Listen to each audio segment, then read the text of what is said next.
Hey guys, Miss Philly here. We're on our way to Value Village because today's part 2 of what they're going to price the Michael Kors bag at. So I don't know what they're going to price it at. I'm going to guess $129.99.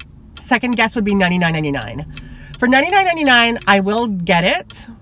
Anything more, I won't get it.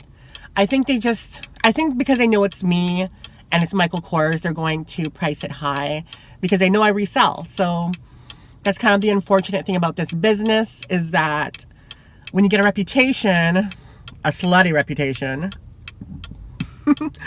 they kind of works against you sometimes. I don't know.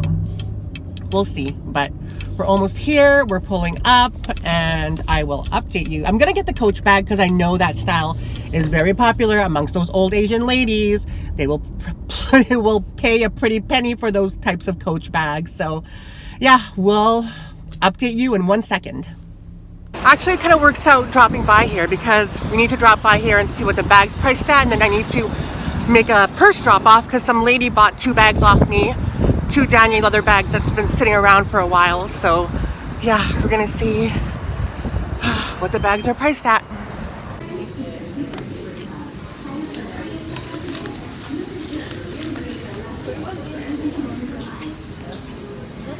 Okay, I still haven't found out what the price of the bag is yet. We're just still looking around.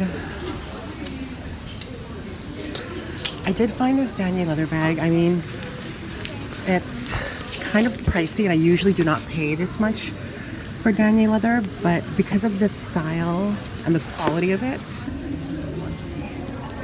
there's a little bit of that.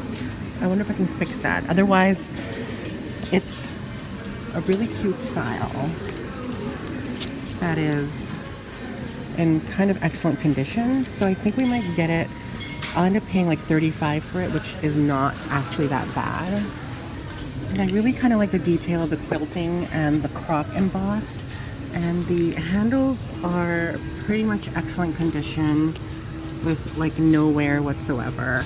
So I think we're gonna get this just because it's the style and the I mean the price isn't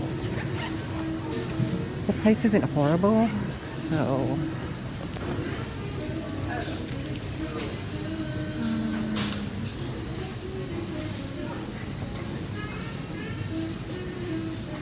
it's $50 minus 30% plus tax, so whatever that is.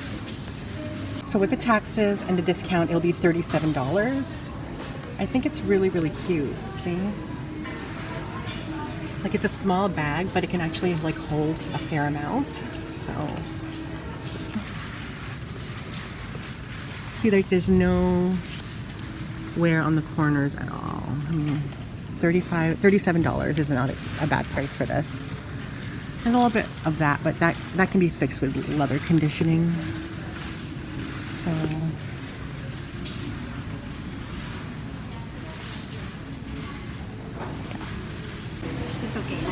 okay, so I stand. 100 plus. Kala ko po 100 plus yan. Looks beautiful. You know what? I'll just debit my account. Maganda. Rebecca call 200. Rebecca call 200. Hey guys, we're just coming from Value Village. I was completely off the ball with my guesstimation of that Michael Kors bag. We picked it up. It was such an amazing price. It was $44.99. And I was just so negative, which kind of proves the point that don't be negative about something until it actually happens, you know? I'm going to guess, I'm not 100% sure, but I'm going to guess that they relied on Google, because on Google, it's a discontinued bag, but on Google, the price was between $40 and $80. So I think they kind of priced it in between that, and that's what they relied on. So I guess solely they rely on Google when it comes to pricing their bags, which I can kind of see. Either way, Miss Philly's happy. I'm a little bit annoyed now. Like, it's a bittersweet kind of thing. I'm happy that I got the Michael Kors for cheap, but I'm disappointed that Value Village just changed their system once again. Yeah. Basically, when you use the rewards points for 30% off, you're not going to earn any rewards from it any longer. So you have to spend regular money. Like you have to pay things without a discount, buy things without a discount to earn rewards. And when you use your rewards card or your rewards points, you don't earn rewards on that transaction. I think that's kind of shitty that they're changing that. Like first they've changed the reward system multiple times, like literally about 3 or 4 different things that they've changed with the reward system, because I guess they think they're either losing money or not getting enough money. I think is kind of shitty, a shitty thing to do.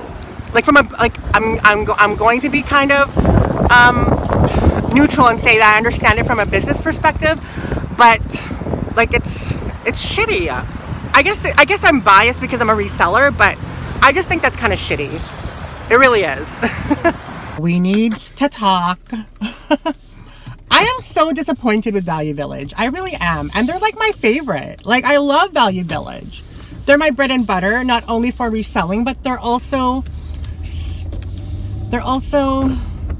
when it comes to overall selection and price in general compared to other thrift stores, I think that they're probably on top of their game for the most part. But the fact that they're changing their reward system, when they started the reward system, I believe you had to spend only $75 to get a 30% off rewards. And then after that, they changed it to $100. So I was like, okay, change one, whatever. I understand business. You might be losing out money.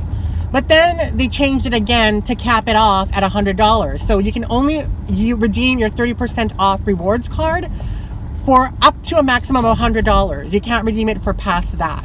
So if you basically spend, like if the item is $130,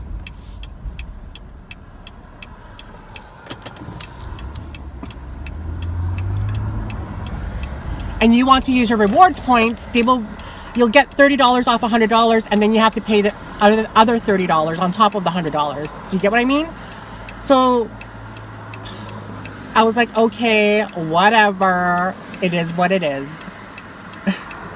And then now, for the third time, they implemented that you cannot earn rewards when you redeem your rewards cards and use that for a purchase. Like, WTF? Like, I understand Plato's has been doing that for a long time. I guess maybe they're jumping on board.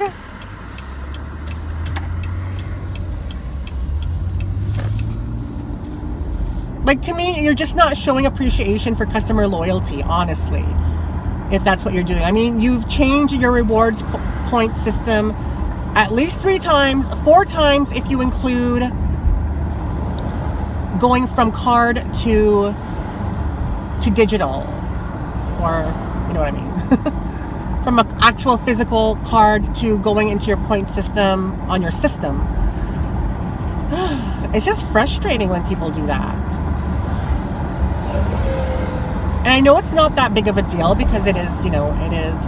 But a lot of people rely on Value Village, not only resellers in general, which I want to talk about too in a minute, but also like regular needy people rely on that too. And honestly, I don't think that I'm cutting out a piece of the pie for needy people when it comes to reselling, because if you're a needy person, you're not looking for Michael Kors bags. You're not looking for designer bags. You're looking for inexpensive things, quality things like cookware. You're looking for clothes. You're looking for comfortability. Your priorities are not designer bags and accessories. That's why there was this girl who posted on Instagram about, I don't know. Like, she's entitled to her opinion. I just didn't like her opinion, okay? She posted that she was in Toronto, and then she posted that she ran into this lady with a Louis Vuitton bag, a Louis Vuitton scarf, Chanel pin, and that she respected her and gave her props because she thrifted for the thrill of the hunt, not for reselling. And to me, that's kind of like bashing resellers, I mean, I thrift for the thrill of the hunt, not only to resell, but for myself too. Like, at least 60 to 70% of my stuff that I own, accessory-wise and bags, are all from thrifting. So I don't get why people hate on resellers, because, like, that's their hustle. Why are you hating on their hustle? you know? That's why I think that it's more difficult to be a reseller these days than it was when I first started, which was like 2012. Because more people are informed now. There's a variety of YouTube videos on how to resell things. People share information. Like I share information. So not only do you have a big pool of competition of other people who've acquired this knowledge, but now you have the actual places where you source employees who probably watch your videos, which in my case does happen, and they get informed of what you're doing. So it's kind of like a double-edged sword, in my opinion. Like, I love sharing this with YouTube, but then again, you are kind of, what is it? Biting the hand that feeds you? Does that make sense? Is that the proper terminology? Or comparison? Analogy? I'm not sure. But I guess it is what it is. You know, I want to do YouTube, and this is my hustle that I'm sharing with you guys. So I'm going to end up with competition and employees at the places that I thrift at, possibly marking things higher than what they would normally mark them at, I think. Which is unfortunate. And that's not even my problem. My problem is Value Village with their constant changes in their reward system. Like, what the hell? I don't know. It just undercuts you even more as a reseller, I think. But not only that, but it also prevents you from getting more discounts as a consumer if you're not even a reseller. But because they're a big corporation and probably the number one thrift store in Canada and probably the US, I think. I don't know. I think that Value Village is more bigger in Canada than Salvation Army or Goodwill. I think Goodwill might be bigger in the States, but Value Village, aka Savers, is probably the biggest thrift store in all of Canada. Like the most popular and the most exposure, I guess.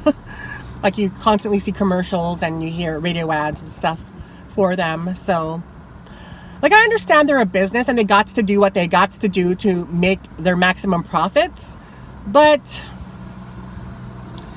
and not that I'm defending them, in comparison, it's kind of like Netflix, who just recently raised their monthly prices. So I do understand that. Maybe I'm just bitching because it affects my business. There's really only one way that I can really earn 30% off cards without having to rely on the reward system, and it's donating. So I need to donate like a lot of shit that I don't need so that I can earn more rewards cards.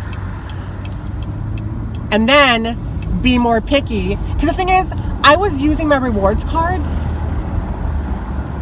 frivolously on like one or two items when I would usually just save it for bigger items. So thank you to the subscriber who gave me the rewards cards. I appreciate it. But because I thought I had those rewards cards, I was just using them, and I was thinking I'm going to accumulate more points with the 30% off, but I wasn't. So, you know, it really affected my business because I was uninformed of this. And they don't even send out an email letting you know. They just do it on the dime when they feel like it. And all of a sudden you look at your receipt and you're like, what the hell is going on? Why am I not getting my points? Anyway, we're going to do the haul while I'm parked, okay? So I was a little bit shocked with the pricing of this bag. This bag, Michael Kors bag, and it's one of his older styles. You can tell from the lining. This bag was priced at $44.99, which is a really, really amazing price, to be honest, in the condition it is and the brand that it is. So I'll give props to you, Value Village, for that. Okay, I'm pulling into a stop, so I'm going to show you the bag again. No, it's not dangerous. My focus is on the road. This is a second bag. It's a Coach bag. This was kind of expensively priced at $79.99. But it is a style, crossbody, and a print that really, really sells well in my city. Like, this print is probably the most popular print aside from a bag being leather. And it's a really good size as well. But, number one, it is a factory outlet bag. Number two, it's a used bag. So the fact that they're pricing it at $80, which is comparable to an outlet bag price, that's kind of atrocious. But because I know my market where I live, I know that that's going to be a big hit seller with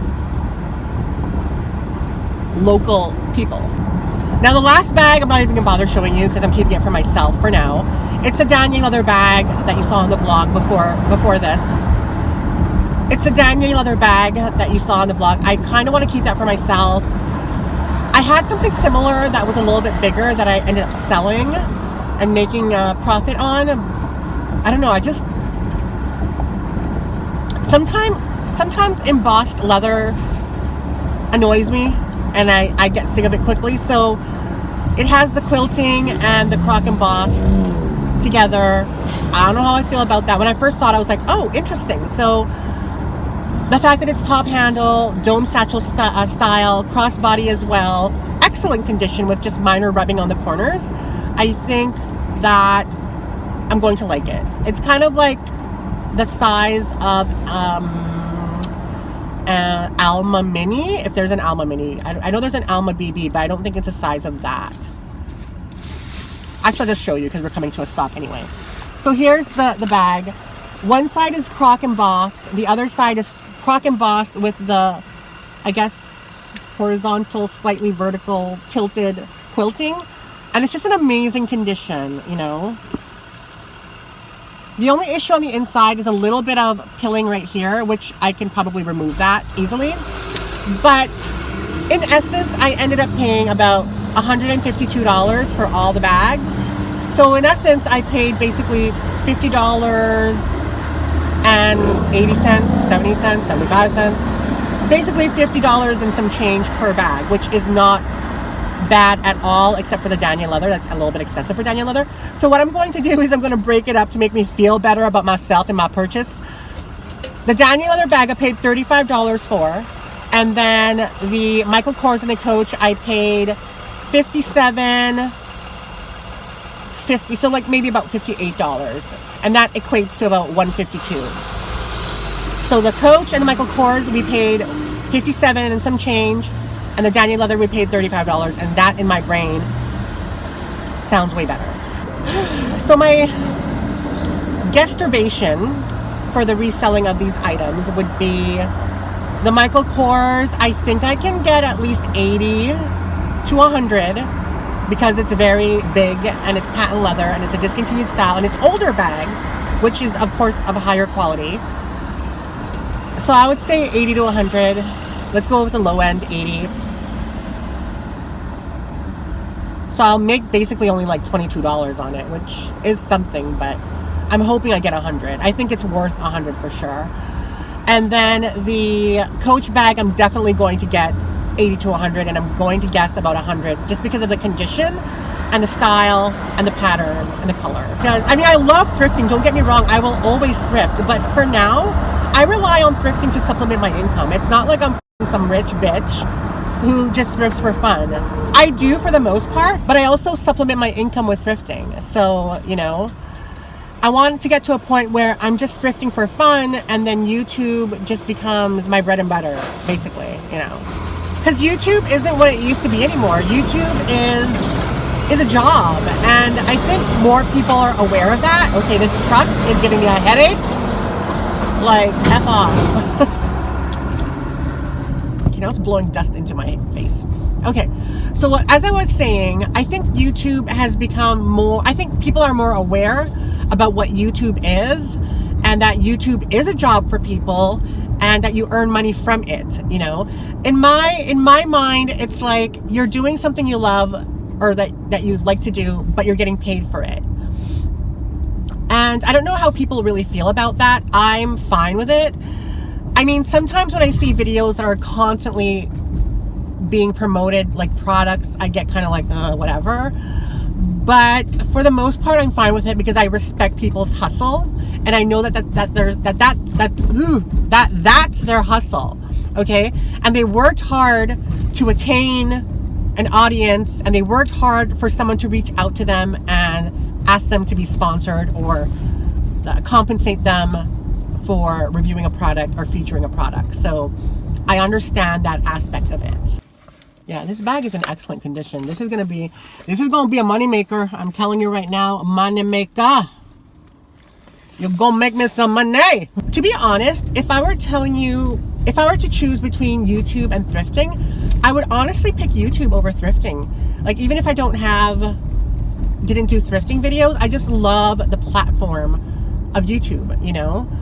Yeah, granted, my topic of choice primarily is thrifting, and that's the content that I'm putting out, but I just don't want that to be my main focus for content, you know, because I don't know, there's going to be a point in time where thrifting just becomes a hobby rather than a means of income, and